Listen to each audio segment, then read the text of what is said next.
evening and welcome to In Demand. I'm Jane Dennis. And I'm Trudy Kerr.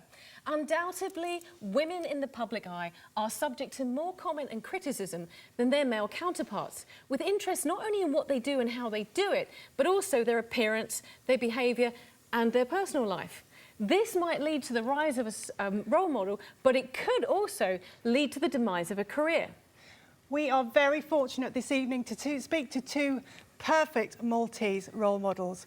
We have ex-broadcaster and now MEP Miriam Darley and household name, pop star and Maltese icon Ira Losco. First up, we're going to be talking to Ira.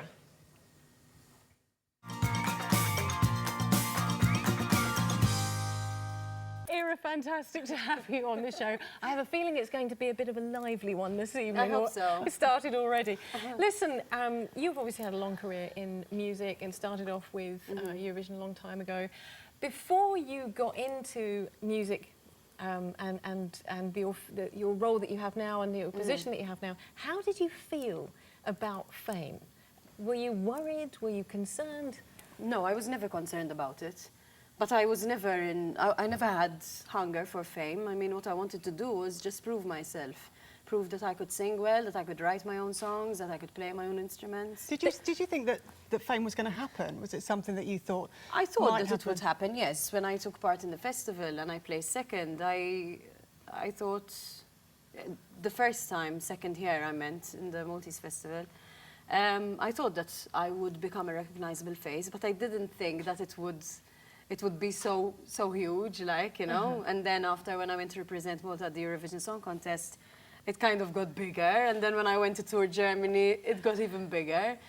But you didn't start out thinking, I want to be famous. No. That would have been my downfall straight away. And you weren't nervous about it either? Not really, no. I started to get a bit nervous along the lines when, for example, whatever I said got quoted, or people would, I don't know, like, make up something about me. It happens very rarely, but when it does, it's like it will be something quite. Was there a time? Was there something that happened where where you kind of quoted or a billboard and you suddenly went, "Oh my goodness, that's fame"? Well, yes. When I spoke about the cohabitation bill, which I enjoyed because I feel very strongly about LGBTI. Right, so that was good, that was positive. But the way I was quoted when it was translated into Maltese ended up sounding like I really, made a really harsh statement. Right. So I said, what a load of rubbish, and then in Maltese it was zibel. Which sounds really bad. Fair enough. Yeah. So on that note, then, you've got fame through what you do and through your career, but you've obviously chosen to take up some campaigns. So one of them was being outspoken about LGBT rights. That's the one that's closest to my heart, because that is about being who you are, essentially. You are born as this person. You can't change yourself. There's nothing to change, and why would you want to change? And you support process against animal cruelty as well. I leave that to my good friend Moira Delia, because she is the expert there. But yes, I mean, obviously, I do support that. No one wants to. So because of that, then, are you kind of putting yourself in the place of a role model? So you've gone from fame, which you get attached to your career, but now you're putting yourself in a position to use that as a position of influence. Well, yes. I mean, my intention is to give a bit of a helping hand, but it's not my intention to put myself out there as, oh, look at me, I'm so good at what I do, blah, blah, blah, I'm infallible, because obviously no one is, So the title role model is a bit daunting, because you end up in a position where, you say something and everyone's like, yay, waving the banners and the flags, Ira, Ira. And then all of a sudden you say something that people don't agree with, or you're stepping on people's toes and they all turn and kind of fire a gun at you. Of course. But I mean, you have to accept that when you're in the public. You're in the public eye. And as I said when we opened the show, as a woman, you open to comment and criticism, not just about what you do and how you do it when you're a singer, but I should imagine as well that you also receive a lot of comment and criticism about appearance, personal life, behaviour, that sort of And thing as well. it goes both ways. Sometimes about how, for example, once I did this this ad for food, for a burger company, and it was the time where I was training, I was toned, I was Okay. eating a bit less, so I obviously looked a bit slimmer. And everyone was going, oh yeah, whatever, she doesn't eat burgers. And I really eat. I love my food. I really love my food. I'm a real pig, you know. I have to stop myself from eating. No, I've interviewed. I don't suffer from that. I've interviewed Ira before, and I asked you what's your favourite food, and you said burgers, and I went, I love Are you burgers. serious? I love them because you've got everything in the pyramid there. You've got breads, meats, veggies, potatoes. So one burger for breakfast and you're set for the day. Yes, oh, I love them. But does that mean that they're, I mean, like you're saying about the burgers and so on, are there things, because you are in the public eye, because you are, and we're going to use the term a role model, that you have to avoid doing or have to be careful of doing, or because people are interested in what you do? And if so, what would that be? Like what? For example, I like to be careful about what campaigns to choose as well, because you know, people are just ready to say, oh look, she slipped up there. Yes. And it's not that I'm fearful about that, but it's just it defeats the purpose then, you know? Why am I campaigning against this anyway if you're trying to catch me out in a boo-boo?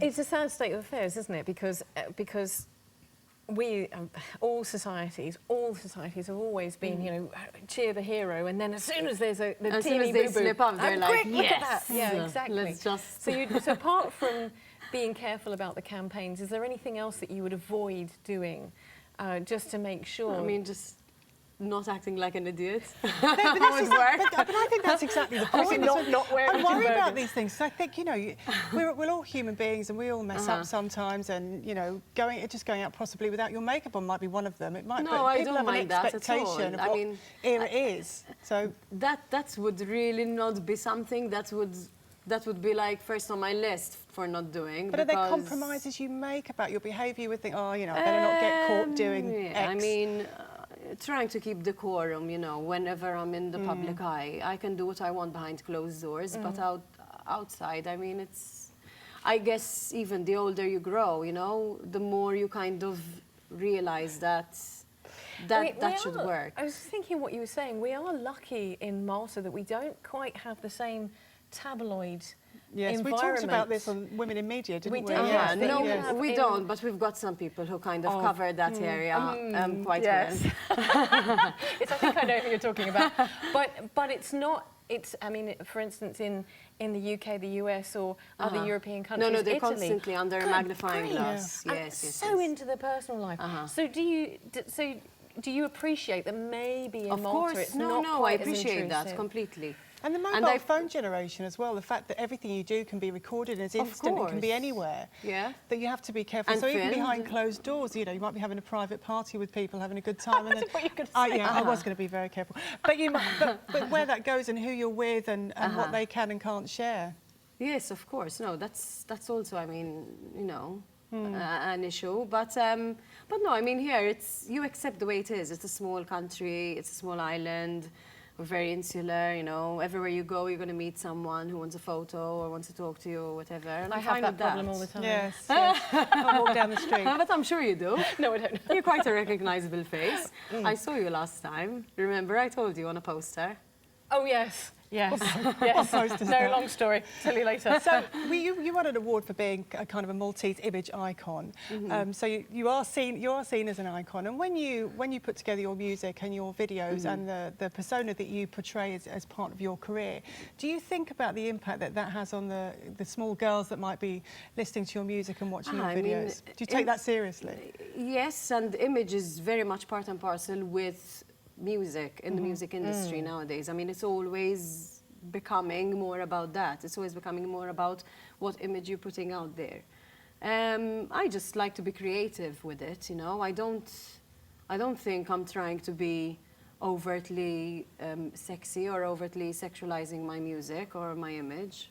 Is it something you're conscious of, that you do have this influence on other Yes, people? I am. But the thing is, it's what I put out there, the image I put out there is my personality. And I feel that I'm quite an out there person. I'm quite confident. I'm quite in touch with my sexuality, so that is going to come across. It's not because I want to be this person who's oozing sex because Yes. it sells. It's just the way I am, you know. If I was a shy girl, I'd probably play the shy girl Yes. in my videos or But it's in my interesting music. that you don't feel that you need to be, that you are responsible for how other people think, that you want to be the person that you are. You don't feel like compromising who you are because of the sake of an image and role Sometimes modelling. I feel that people have this, that people want to they want to give you the title of role model to then shy away from their own personal, how do you say it?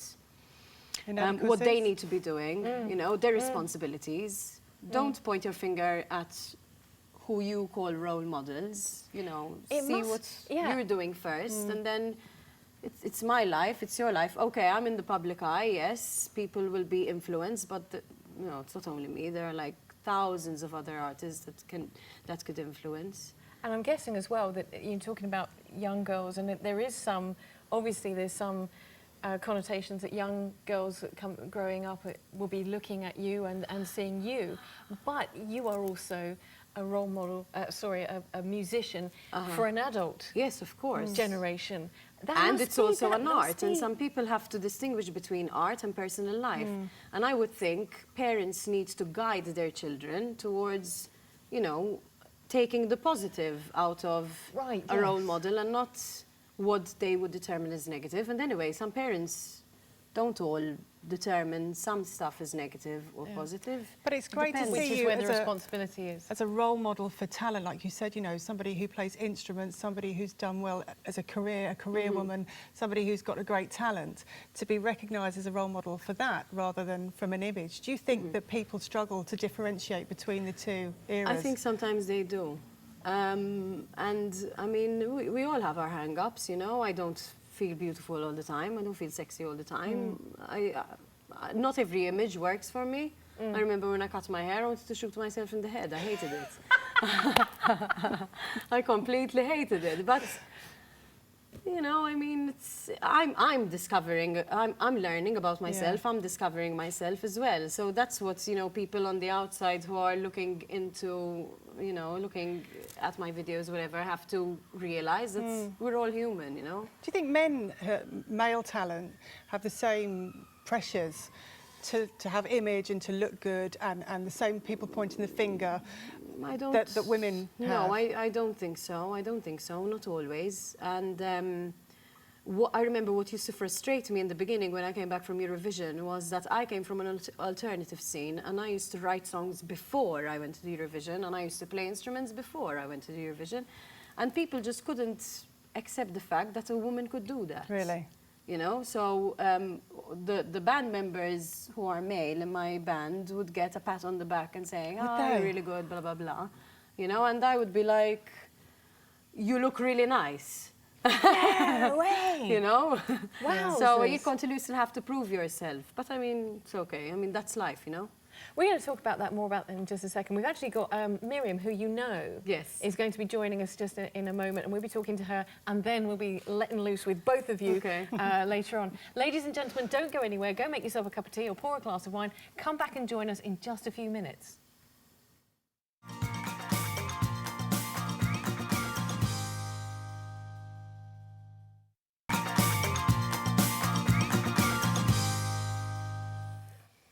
Welcome back to In Demand, where we have been joined by the inimitable Miriam Darley. How lovely to see you, and looking you. fabulous. What a lovely coloured, that sounds so girly, doesn't it? That's everything. Oh, no, what a lovely coloured jacket. I try to anyway. be girly. You look wonderful. Doing a good job. Nice Thank to you. see you. Yeah, it's absolutely brilliant to have you on the show, and also because you know each other, and I Yes. just have a feeling this is going to get quite lively. But before we go there, I guess following on from what we were discussing with Ira, do you, Miriam, recognise yourself as a role model? We're talking about role models. Do you see yourself as a role model? To be honest with you, no. I'm a person who tries to be very good at what she does, and anything else that comes along the way is a bonus. So yes, I do get the occasional girl who comes over and tells me that she really follows what I'm doing and that I'm her role model, but I don't consider myself a role model. I consider must myself be- as someone who wants to do the very best. For sure. I mean, just to touch on what you just said there, that must be an incredible moment if someone comes over and says, wow, I follow you and you're a role model to me. That must be amazing. To be honest with you, it is. So it's not like I want to really boast about it, you know, but it is. I have This to be is the honest. show to do I'm, that. at the moment, I'm really happy about it. It's like, But by trying to do your very best, you know, as a woman or as an individual, and putting yourself in the public space, which I guess you did as a broadcaster and and certainly as an MEP and as a journalist, is it not a default that if you do well in those arenas, that you will then become a role model? Not necessarily. I don't think it happens all the time and by default. But I don't consider myself a role model in the sense, yes, I want to do something because I want to be a role model. I say I want to do my very best because it is something that will give me satisfaction personally. And I'm the kind of person who, if I can arrive until here, I arrive there, okay, fine, but I want to do more. And I think it is something that was ingrained into me from my mother since I was very, very, very young. I like the I have to blame her. Ingrained from your mother. I like that. So I'm assuming there's a code of conduct for MEPs. I'm guessing that there's a code of conduct that you subscribe to. How much of that code of conduct compromises who Miriam Darley is and what she can and can't do? It doesn't compromise. So I have one rule, honesty. I try to be honest in everything I do, in everything I say, and even in my relationships with people. And I believe that if you subscribe to that, to being honest all the time, it's something that people would automatically identify with. So That's an they would enormous understand. statement. That is an enormous That statement. I mean, I was having a conversation. She's such a liar. That's interesting. Why? Well, I was having this conversation last night with my radio presenter partner, Paul, and we were talking about when you're in the position where you do have responsibilities but opportunities like yourself, actually being honest and staying honest and being consistent in that honesty must be at times a challenge. I mean, congratulations that that's what you stand It can be a on. challenge. It can be a challenge, but it has to be something that, you know, guides you in everything you do. Because if you're not honest, and if you don't make your very utmost to be honest, not just in what you say and in what people see, but also in other relations even which are not in the public eye. Because at the end of the day, being a member of the European Parliament means that we are contacted constantly by different people, by different lobbyists, by people coming from different organizations. So, you know, if you do not subscribe to that guideline, for me, honesty is something which really has to lead me along the way. Then you would have problems. So I just don't want to go down that path. So that honesty at work, I understand, but does that kind of this being there as a role model, having a code of conduct principles, does that impact how you behave in the rest of your life? We were saying to Ira earlier about your personal life. Does it eat into that, and does it compromise things that you do within your personal life? If it is something which has to guide you in everything you do, and if it is something which is, you don't feel like it is imposed on you and you have to really make an effort, then, you know, it doesn't make that much of a difference. I'm not saying I'm any kind of saint, mind you, and mistakes everyone does because we're all humans. But when I see that I will do a mistake, I make my utmost to rectify that mistake, because I don't want to look back and say, oops, you know, I did something which is on my conscience or which can go out in the public and which will make my career extremely difficult or something not to be proud of, and I don't want that. Not even my public life or my private life, to be honest. Yeah. Have you found then that this being in the public eye has opened you up to much more criticism? Are you aware of that? Is that something that you deal with?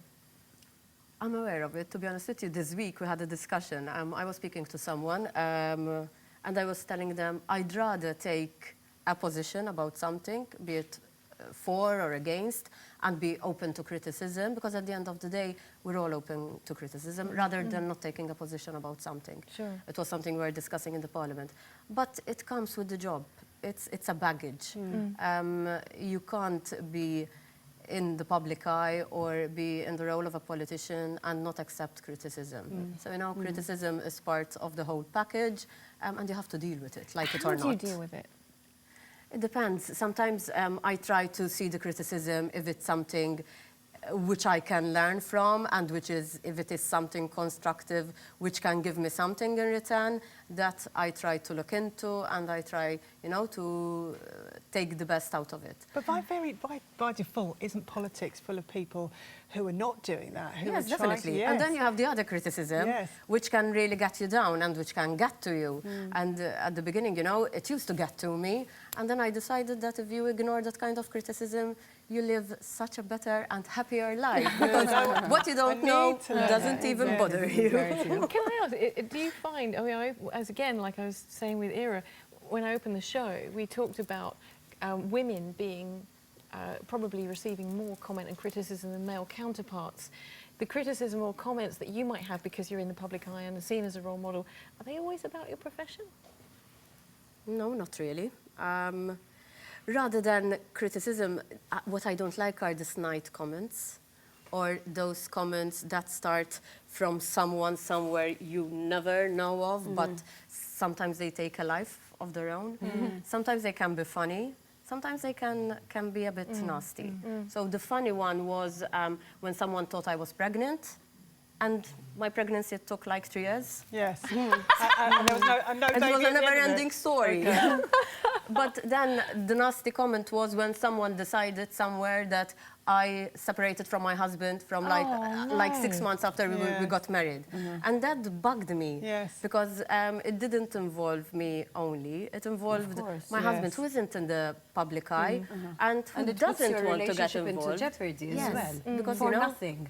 It was something that he was asking me about, and his friends were asking him about, and my friends were asking me about. So that, yes, that was something nasty which I didn't like. When we had the Women in Media show, which was our first show, we talked about politicians a little bit, and we were saying how the female politicians are judged by what they wear and how they look and their appearance, and men not at all. So do you think there's that added pressure on you guys to look good? Yes. Yes. Not only to look good, to make sure yet that no one would perceive you as being too sexy or too provocative.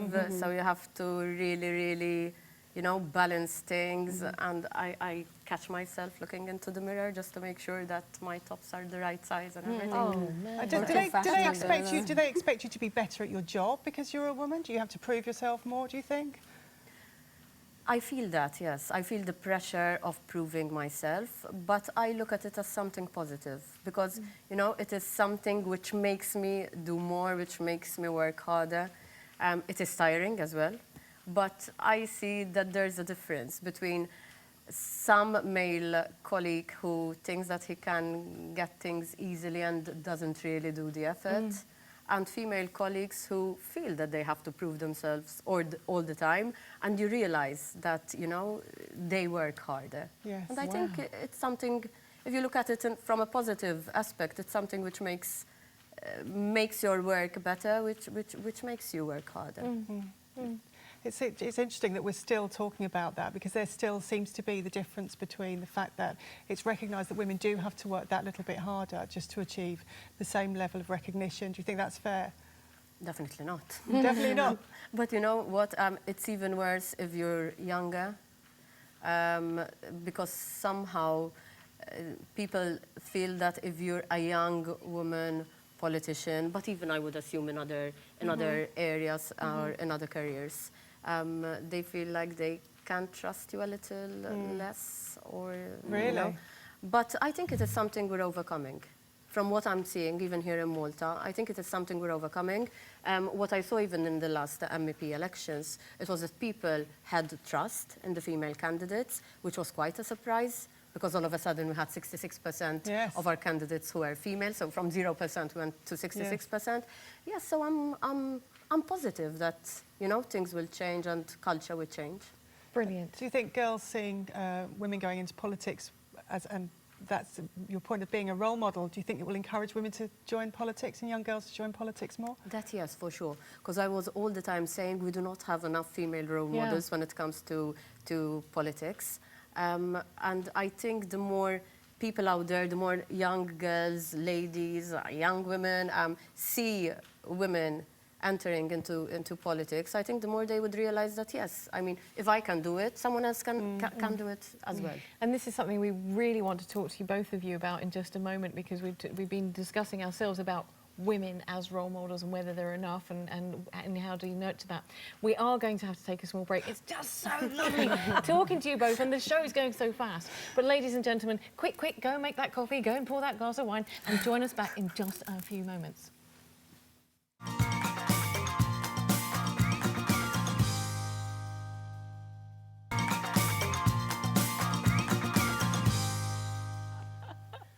Welcome back to In Demand, where we're talking about something I have no knowledge of, what it's like to be a role model. And we're joined by two fantastic role models. Ladies, thank you. So now we're going to talk to both of you about things. What I'd really like to know is, given that everybody knows you, how can you be anonymous in Malta now? Can you go anywhere or do anything that means that you can not be recognised and do what you want to do and let your hair down? No, we managed to let our hair down a couple of times. Yes, In each other's company as in well. each other's company some years Can ago. we be invited next time? Of course, why not? The more the Whenever you merrier. want. Thank you. But we weren't anonymous. No, I mean, I don't think any of us don't handle it well. I think, No, it's true. I mean, here we're talking about the group of girls that meets, well, very rarely now, unfortunately. Because everyone has different commitments. Exactly. But I mean, I don't think any of us were ever finding it difficult to deal with being in the public eye or didn't have the personality to get along with people whenever they approached us. I mean, and you're very down to earth. I have to be honest. People are quite nice as well. So, I mean, if they see you out or if we're enjoying ourselves, I don't know, when we used to go clubbing, and listen to past, when we used to go clubbing. True, past tense. Past tense. No, but it was, you know, something quite nice. People, okay, they used to come to us, speak to us, but it was... No, they were always very nice. And if they were nasty, we just, You know, we were in a group. I think it's great because I think about, you know, road rage, shouting at my children, all the things that I'd do in public, and that, you know, somebody, if I was, I have very bad road rage. as being a role, Join the do club. you? Well, there you go. You see, I've had situations where, for example, I was involved in accidents and I got out of the car and when it wasn't my fault, and I had a go at whoever's fault it was. But then, You might not know. yeah. but then you know how we it is. knew we were going to get it. Okay. But it's that instant where you're vulnerable, you know, and you'll talk a certain way, and the other person will throw it back at you, and then, you know, you'll just stop and talk and make your calls, and all of a sudden you're talking and everything is normal again. I have to say, I've been, when we had the first show last year, and I went to the local supermarket and someone recognised me, and I came out, I got in my car and I drove home. Someone cut me up and I made a gesture at them and went, that could have been the person that just saw me in the supermarket, and that's on a teeny weeny micro scale. But I mean, are you aware of that? The fact that you would be recognised, that maybe you had to modify and not make hand gestures when people cut you off?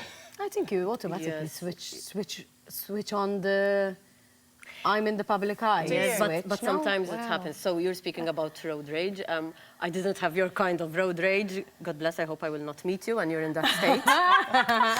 But I had my couple of instances, you know, where you're driving and someone just comes and insults you, and you really, literally, I lose it, and I try to answer back, and then I realize, oops, okay, let me tone it down a bit. So you do or you don't? I mean, you catch yourself stopping yourself from doing it? I do it and stop. So it's become part of who you are then. So you Yes, do definitely. recognise it has become part of who you are. And when you're overseas then, because you both travel quite a lot, do you feel like you can relax and change a little bit and have road You rage? can't. Yes, have road You rage. can't. You know, Go to Italy and you shout at everyone. I catch myself in the airport, for example, because you know what happens as well here in Malta, for example, someone who would like my line or support my party would really come with a big smile and you would realize, but someone who wouldn't maybe support you, Would be not scowling everyone, at you. would be scowling at you or probably pass a snide remark while they're near you, so it happens as well. So when I'm in an airport, not here in Malta, I start looking at people just to make sure that if I will get a smile or a snide remark, you know, to play it safe. What about you, Ira, when you're overseas? Do you feel like you can It depends. switch it If off a I'm little bit? overseas for work, then I have to obviously Yes. keep the decorum and, Yes. you know. But a weekend away where people might not know who you No, are. I mean, then I can relax, Yes. you know, but you never know who you're going to meet, especially at airports or especially when Exactly. you're shopping somewhere. Or, Wow. so you can't be there, you know, you can't really ever be the anonymous, being yourself, you know, a bit foul-mouthed at times.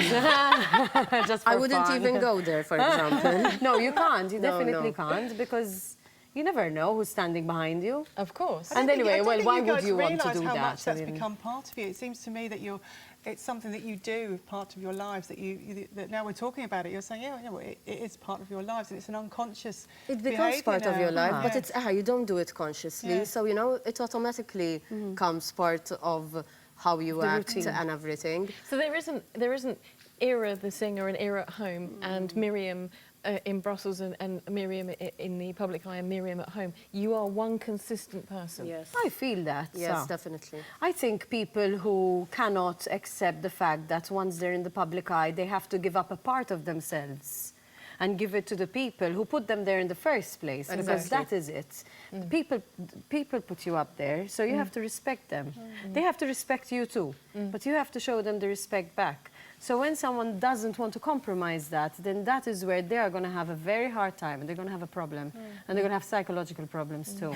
Which everyone has anyway. One big therapy session here. No, but what I mean is everyone has their down moments. Everyone has their Yes. self-doubting moments. Yes.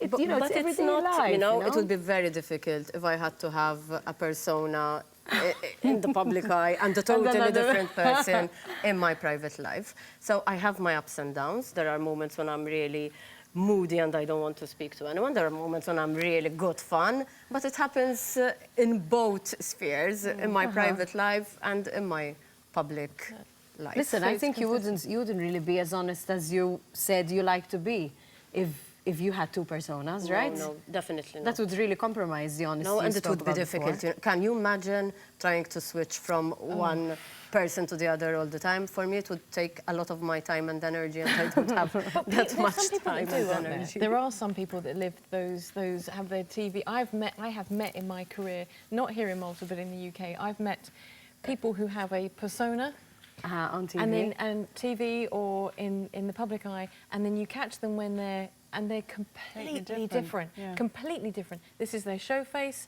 and this is their. That must be so exhausting. To be like really nice on TV and really approachable, seem approachable on TV, and then be a right down. I'm sure it be- is. It has to be exhausting.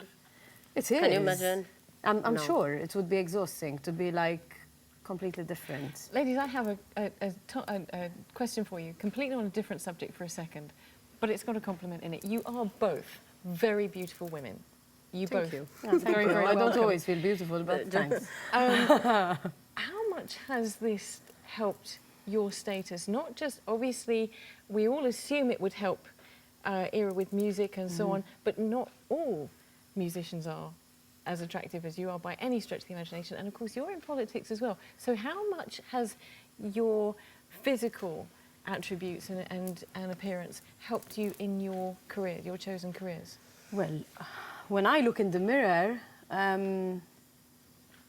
sometimes I don't like what I see, but I've got to be me. Those are my lyrics. So I just thought I'd drop them there. Thank you very much. Very nicely done. Very fluid. No, I, as a child growing up, I never really saw myself as beautiful. I didn't really fit the mold of the really cute girl. I had my ugly 11 to 15-year-old stage. We all did. No, Not definitely. everyone, not everyone, No, but I don't know what you're talking You were always beautiful. Great. so, Worthy. so when I got to where I had to get, when I got to being on stage or being in a photo shoot or being in a video or whatever, I still have that insecurity. I still have that. I look at myself in the mirror and I don't feel like I am as beautiful as a cluster of people would think, because then it's about taste as well. Exactly. Some people might think, oh, she's minging, or some people might think she's really good looking, you know? I think what really affects the way you look is the way you feel as well, and your personality. Because if your personality sucks, then you're not going to look that beautiful. But if your personality shines, then I think that adds to your beauty. So I think that's a huge statement. I mean, absolutely, I would utterly agree with that. Very role model-y type statement. Yes. I would Well done, oh role model. role model. Neil, while you're saying that, please. I can't, I've got a bad knee at my age. Just bow. I will bow. And for you, because it's a very different career that you've So had. I never considered myself beautiful. I mean, you know, it was... But you are a bit of a fox. She is a lot of a fox. Yes, I take that as a compliment. proud. Yeah. But so I don't know what's the big fuss about, to be honest. Because, you know, I go look into, I see so much more beautiful girls out there, and when you switch on the television and you see, you know, porn stars and everything, and you, There's a lot of choice. For yourself. I question myself all the time. No, but. For example, when I was doing door-to-door before the election, I got some remarks like from well-meaning people who were like, "No, you really have to wear flats. Don't wear makeup." Really? And I'm like, seriously, as if, have you ever seen me in flats? I will not wear flats, you know. And then I said, forget it. I will go and look as I want to look, and if people like me, they like me. If they don't, they don't. Or if they feel threatened by you, they just won't But open the people door. don't feel so No, before some the wives election, do, I'm there sure. was a person who called me in for a meeting, and he told me, so you're really something you really have to work hard on are women under 45, because you will never get their votes. And I was like, okay, I have a serious problem. And I was like, why? And the answer was, you know, you women, I because don't they would know women, what do you mean? You're really jealous of one another. So that's a perception. And I was like, no, you're not right. And I wanted to prove this guy wrong. Yes. And I think I managed, because when I went really to speak to people and to knock on doors, the people who were really receptive to what I wanted to say, and they really identified with me as a person, were women under 45. And that's part That of makes being a sense role though, model. doesn't it? Yeah, Yeah, that I makes mean, for me, even talking to both of you this evening, it's great. It's inspiring, and we've had this throughout the series. We've talked to women who, and most of them have been, whether they're intentionally or unintentionally, they've been role models, and they've been really inspiring for us and for other women who've been watching the show. Yeah. Do you think there's enough female role models? I mean, we've had a lot of people on the show who don't see themselves as role models, but do you think people look to women as role models like they do men? So if we were to ask a collective group of people, male or female, who are their role models, who are their heroes, I think a lot of the time people would list people like Nelson Mandela or Abraham Lincoln or men from history or from the present. Do you think that there's enough role models? Do you think we're getting more of them? I think that there is never enough. So I would want to see more female role models. But you were mentioning something, people who don't see themselves as role models. I think the moment you start considering yourself a role model, then that's your downfall. You've lost it. You know, you need to be literally feet on the ground all the time and approachable, because at the end of the day we are all role models. If you had to ask me who is your role model, I would tell you my mother and my father are my role models. You don't know them, and they're not, you know, in the public eye, but they are my role models, because they are the people whose feet has been on the ground from day one, and who are all the time there for me, and who did sacrifices for me, and who made their utmost so that myself and my sister would get the very best. And I think the moment you start considering yourself a role model, or it's the moment that people don't consider you As a role model. As a role model. There's a big head instead. Definitely. But I like what Miriam tapped into something before, which is true. It's the perception, really, which is detracting from more people mentioning women as role models, or thinking that we can actually, that there are role models who are women, and there can be more, because it's true. The perception is that behind the scenes, for example, Miriam and I would not be friends because we would feel that we are threatening to each other, which is really not the case, because we're actually part of a very big group of women, and it's always getting bigger and bigger, and we are all very clever, intelligent, down to earth women who have children, who don't have children, who are ambitious, who are inspired by one another. I think that's what a lot of young girls are looking for as well, to be Yes. inspired by women who really face the challenges and are really ambitious. And you know who is a role model at the end of the day? Sorry, No, but please do. even someone who is taking care of 3 children on his own, or of 2 children, or of 1 son on his own, he is or she is a role model. Or that woman who has to take care of her mother who is sick in bed. You know, she can be a role model. People going against the current. Exactly, and doing the very best you can in what you do. It's funny because Jane was just mentioning role models, male and female role models there, and you mentioned Nelson Mandela and somebody else, and then Abraham Lincoln. Who are obviously, thank you very much, who are obviously powerful men. And quite often, I can remember as a child when I was growing up, the role models were Mother Teresa and Princess Di, who were very, very soft and either sort of.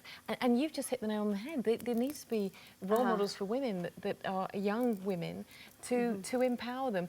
Who are the role models for you? Women role models for you? In the realm of music, I really, really like Pink a lot. I think she's really cool, she's really outspoken, she writes her own music, she's so talented, she's always challenging herself. She gets up on the ceiling and does all this acrobatic stuff. Not in the realm of the industry, someone like my sister is, I'm going to get emotional about it. Oh, good. We like a bit of emotion. Is she watching? I don't know. She should be She watching. will won't be. She will be. We'll make it a point that make she sure. will watch. Go on, Miriam. No, go on. Okay. No, go on, tell us. No, it's okay. Tell us. She's worked so hard, you know, to become a pilot, and now she's.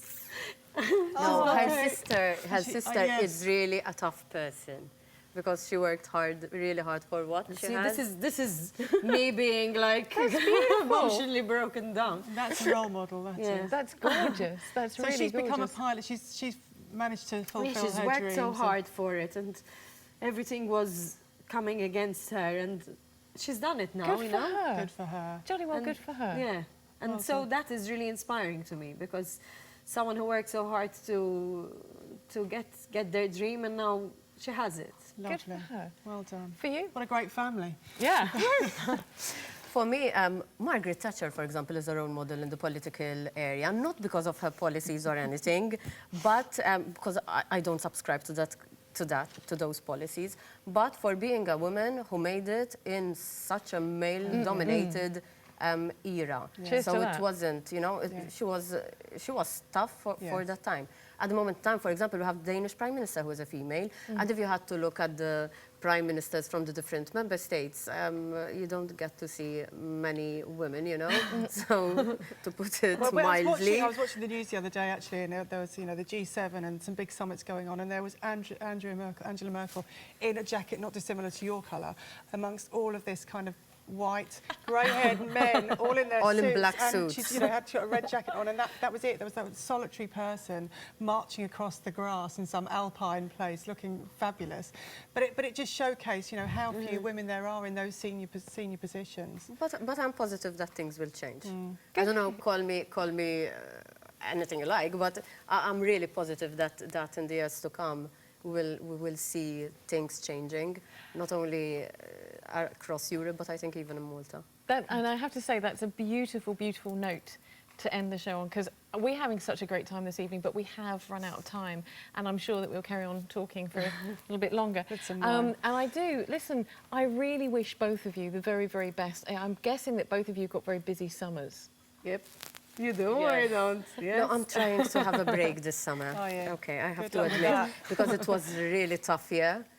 So I'm looking forward to August. Good for you. Well, That's nice. well, we've absolutely really loved having you on Lovely. the show, and Very wish you nice. Same both here. the very, Thank very, you. very best. Yes. Thank you. Thank you Thanks for a your lot. honesty. It's been a lovely show.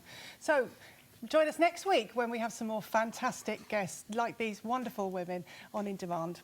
Absolutely, and if you want to find out more about these wonderful, beautiful ladies, or anything else that we do on In Demand, go to the Facebook page, facebook.com/InDemandTV Malta. Catch us there. That's right. So this has been In Demand. Thank you for joining us, and we'll see you again next week. Good night.